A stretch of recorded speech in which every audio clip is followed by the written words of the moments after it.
Hey, salut tout le monde! Vous allez bien? Bienvenue sur Caresse Cooking. Aujourd'hui, vous et moi, on va cuisiner parce que j'ai très envie de tester deux recettes que j'ai vues sur le site Tasty. Il y a quelques mois, j'ai vu une vidéo passer sur leur site où ils faisaient la comparaison entre un biscuit qui prenait 2 minutes, 2 heures et 2 jours. Ça m'a tout de suite beaucoup interpellé parce que je suis Carl, j'adore les cookies, je pense que vous le savez. J'en mange pratiquement toutes les semaines. Est-ce que c'est healthy? Peut-être pas. Est-ce que je le fais? Oui. Alors, je me suis dit que ce serait très intéressant de faire cette fameuse comparaison parce que je m'étais posé la question, est-ce que ça vaut vraiment la peine de dépenser 2 journées de ton temps pour faire des cookies? Eh bien, c'est ça qu'on va découvrir aujourd'hui en comparant les biscuits qui prennent 2 minutes à faire versus ceux qui prennent 2 jours. Bon, les biscuits qui prennent 2 heures, c'est habituellement les cookies qu'on fait toutes les semaines. Alors, je pense que ceux-là, on les connaît bien. Bien sûr, à la fin de la vidéo, on va répondre aux questions existentielles que tout le monde se pose. Est-ce que des biscuits qui prennent 2 jours à faire sont plus croquants, plus gourmands, plus chocolatés, plus moelleux? Eh bien, c'est ce qu'on va découvrir dans un instant, mais juste avant, si t'es gourmand comme moi, pense à t'abonner pour rater aucune de mes vidéos. Et maintenant, c'est parti! On va bien sûr commencer avec la recette des biscuits qui prennent 2 jours à faire. Je l'ai ici devant moi et comme vous voyez, il y a quand même beaucoup d'étapes. J'ai déjà hâte d'arriver à enjoy. J'ai préparé ici ma petite liste d'ingrédients. Je vais bien sûr vous mettre toutes les quantités exactes dans le descriptif. Et maintenant, it's time for baking. La première étape pour ces cookies, c'est de faire du toffee ou plutôt du caramel qui va être quand même assez dur pour qu'on puisse les mettre à l'intérieur des biscuits. Et pour ça, on a besoin de 165 g de sucre brun ou de la cassonade, 90 g de beurre et 1 cuillère à café de sel. On récupère une feuille de papier cuisson. On met ça sur une plaque. On récupère une poêle anti-adhésive. Voilà, ça c'est parfait. On va mettre notre feu à médium. On ajoute le beurre, tout le sucre brun et aussi le sel. On va attendre que ça fonde entièrement. Là, on va attendre que le caramel atteigne 143 degrés Celsius ou, en Fahrenheit, attendez, 290 degrés Fahrenheit. Et pour ça, je vous avoue que c'est très pratique d'avoir un petit thermomètre. Regardez, c'est brillant comme un miroir, ça commence à faire quelques petites bulles. Et ça sent déjà incroyablement bon. Quand le caramel est à 143 degrés Celsius, on le retire rapidement du feu et on vient le verser sur notre plaque de cuisson. On va tout récupérer et on peut même l'étaler un petit peu. Et ce petit bijou, ça part au congélateur pendant 30 minutes. Maintenant, on va s'attaquer à la pâte pour faire nos biscuits. On a besoin de 225 g de beurre mou, 150 g de sucre, 330 g de cassonade ou de sucre brun, 2 cuillères à café d'expresso moulu, 2 cuillères à café de sel, 1 demi-cuillère à café de bicarbonate de soude, 2 œufs, 2 cuillères à soupe d'arôme de vanille, de la fleur de sel, 150 g de chocolat noir, 70%, et il nous faut aussi 4 glaçons. On prend une poêle anti-adhésive, on ajoute le beurre, on le fait chauffer et on va le faire fondre entièrement pour que la couleur change et qu'elle devienne brun foncé. Et on veut que ça sente aussi comme les noisettes. Il faut bien le surveiller et surtout le mélanger pour pas que ça brûle. Là, on voit que la couleur du beurre a bien changé, c'est beaucoup plus foncé. On le retire du feu et on va commencer en ajoutant un glaçon en faisant bien attention. Ça va faire quelques petites éclaboussures, c'est normal. Et on va ajouter les 3 glaçons supplémentaires. La couleur est parfaite. On va réserver ça de côté. On récupère un grand bol. On verse le sucre brun, le sucre blanc, la poudre d'expresso, le bicarbonate de soude, le sel. On va bien mélanger tout ça. Et on ajoute notre beurre qu'on a préparé. On va bien le combiner. Et ça se peut que ça donne l'impression que ça se sépare, mais c'est pas grave. Tout est normal. Je vous parle comme si j'avais déjà essayé la recette, mais je sais pas du tout ce que ça va donner. Mais je peux vous dire par contre que ça sent très bon. On récupère un autre petit bol, on casse les 2 œufs, on ajoute l'arôme de vanille, on va bien les mixer et on l'ajoute dans la préparation avec le sucre et le beurre. Là, il faut bien mélanger pour avoir une texture lisse et brillante. Oh, mais regardez ça comme ça devient homogène.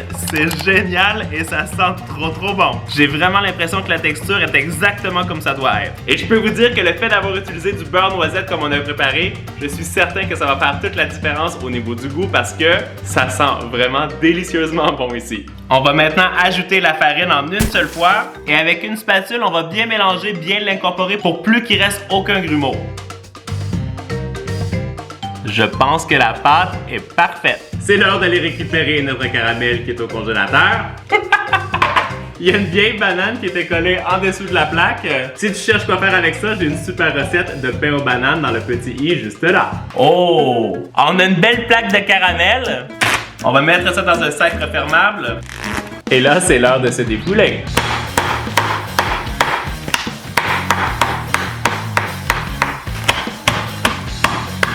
Ce qu'on veut obtenir, c'est vraiment des petits morceaux comme ça. On va pas passer à côté du test de qualité. Wow! On va aussi couper notre chocolat noir en petits morceaux.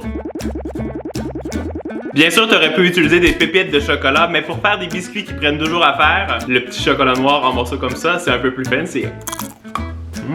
C'est très bon. On ajoute ça à notre pâte, le chocolat aussi, et on va mélanger ça une dernière fois. Je remets une feuille de papier cuisson sur une plaque et avec une cuillère à crème glacée, on va faire des boules de pâte qui font environ 65 grammes. J'ai trop hâte de les bouffer ces cookies. Au total, ça m'a donné 22 cookies. Là, il nous reste seulement qu'à recouvrir la plaque avec du film plastique, mais il faut laisser une ouverture au bout de la plaque pour que les biscuits sèchent un petit peu et ça, en principe, ça va faire en sorte que lorsqu'ils vont cuire, ils vont moins s'étaler sur la plaque. Je suis très curieux de voir ça. Vous voyez, j'ai laissé la petite ouverture comme ils disent et ça part au frigo pour 36 heures. Later. Coucou! Avec la magie du montage, on est 36 heures plus tard. J'ai même eu le temps de faire mon sapin et des petits cookies au pain d'épices. Ceux-là, c'est Isaac qui les a décorés. Et ça va être le moment ultime pour tester la cuisson des biscuits qu'on a fait il y a quelques jours et surtout faire le biscuit qui prend 2 minutes à faire. J'ai nommé la comparaison ultime. On va commencer par préchauffer le four à 325 degrés Fahrenheit ou 165 degrés Celsius. On va récupérer nos petites boules de pâte qui ont bien reposé. On vient poser les biscuits sur la plaque de cuisson et c'est important de laisser environ 5 cm entre chaque. Voilà. Et ça part au four pour environ 18 minutes. Pendant que ça cuit, on va s'attaquer à la préparation du biscuit 2 minutes et j'ai déjà préparé aussi les ingrédients. Il nous faut 60 g de beurre mou, 110 g de sucre brun ou de cassonade, 120 g de farine, un œuf, une cuillère à café d'arôme de vanille, une pincée de sel et environ 110 g de pépites de chocolat. Première étape, il faut qu'on prenne une assiette et qu'on vienne la beurrer, pas que le cookie colle pendant la cuisson. Là, c'est censé prendre 2 minutes. Alors, on va mettre le beurre dans le bol. Je vais juste m'assurer qu'il soit quand même bien crémeux, comme ça. C'est parfait. On ajoute le sucre brun.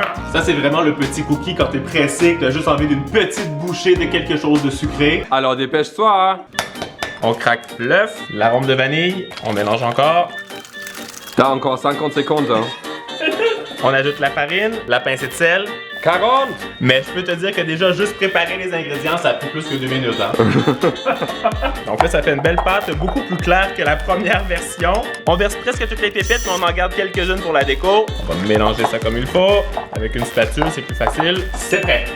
Je vais prendre la moitié de la pâte. On va faire une petite montagne dans l'assiette.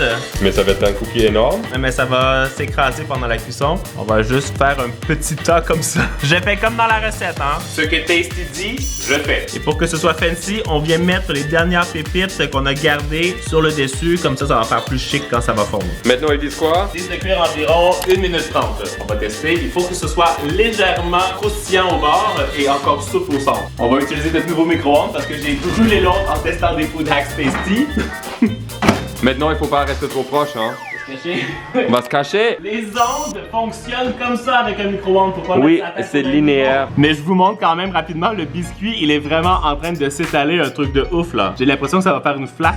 Ça vient de sonner. Ouh! Ça fait un pancake. J'ai l'impression que ça manque encore un peu de cuisson. On va rajouter 30 secondes. A few moments later. Alors? Ah ouais, là ça a l'air plutôt pas mal. Ouh, c'est chaud.